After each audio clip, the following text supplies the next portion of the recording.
This is Michael Orl of MobileBurn.com, and today I have with me the BlackBerry Curve 8520, a new low-cost BlackBerry Curve for T-Mobile USA. It's also the first device to come from RIM that sports the optical trackpad. It's an optical joystick kind of thing. Think of it as an optical mouse that's been turned upside down. It's used for navigation. Replaces the trackball, which sometimes can get caked with dust or suntan lotion in the summertime, and it doesn't work nearly as well as it should. The optical trackpad here won't have that problem, but it's perhaps a little less easy to control, although there are settings for sensitivity.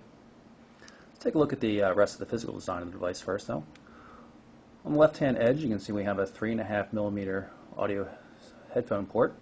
There's a micro USB connector for power and data, and it's a little hard to see here, but there's a bump that sticks out here, and that's the left user configurable button.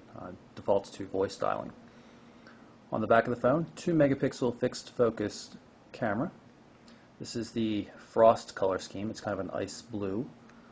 On the right hand edge, 2 more bumps here for volume control and another user configurable button. Defaults to the camera. Not too much to see on the bottom other than the hole for the microphone.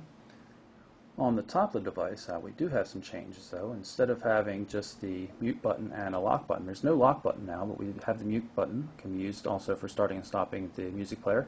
And there are previous and next track buttons, so we'll just start up the music player. And pause and play. And we can skip to the next track, or the next track, like that. It's pretty easy to access. The lack of a lock button is probably mitigated a bit by the fact that the call, end, and send keys, as well as the menu and escape keys, are now flush mounted. They're not touch sensitive by any stretch. There's still a tactile click to them, but they don't stick out, so they're less likely to be pressed when they're in your pocket or purse or something like that. Pull them a little tighter, take a look at the trackpad. You can see it's just a little square piece of dark colored plastic that senses your finger as it moves back and forth across it.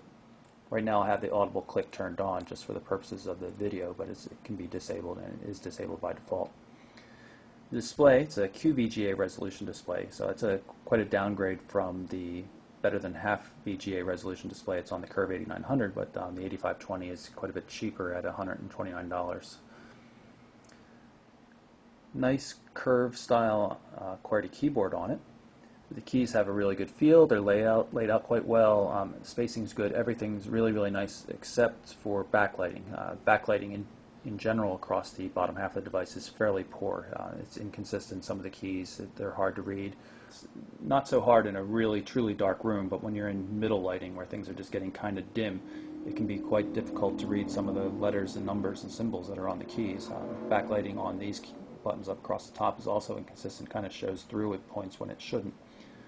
Other than that, though, the keyboard works really well and has a very great feel, and people that like existing Curve models are really going to like this one. One last thing I want to point out on the 8520 Curve is that, like on the 8900 series, the rear cover is a weak point when it comes to build quality. It's not as loose as on the 8900, but it's very creaky. It's just really bad. RIM really has to pay attention to this more. I understand it's a relatively low-cost device, but there's got to be a better way to do it than something like this. This is the 8520's home screen, which we've seen already. The top row of the main menu shows up along the bottom of the home screen as quick access icons. You can see that they match up with what we see here at the top. So if we were to rearrange something and say put the My Faves icon up on the top row, it'll now show up on the home screen as well, right over here. Turn on the My Faves support, and you can scroll through your contacts. We don't have any configured. You'll also notice when I scroll up to the top, it goes to this little profile access menu, common to most BlackBerries. This device is running version 4.6, not the newest one we've seen. This is the web browser on the 8520. You can see it does a fairly good job of rendering the MobileBurn website, but the QVGA display shows its limitations when you start zooming in. The text doesn't always come across very crisp. You can see it's very jagged looking. Kind of depends on the font and the font size being used by the site. So even when we zoom in tighter here, it's still kind of messy. Not exactly sure what's going on there. But the optical mouse control works pretty well. Would work better if I had the sounds turned off. You can see it kind of buzzes a lot while you're doing it. Slows it down a bit. Speeds are pretty decent at the moment on the device because we're using a Wi-Fi connection. This is a UMA capable device, so works with T-Mobile's Hotspot at Home service. So right now all of our voice and data communications are going through our local Wi-Fi router. So you can see things come up pretty nicely. No flash support. See ads missing and things like that, but not a bad browser overall.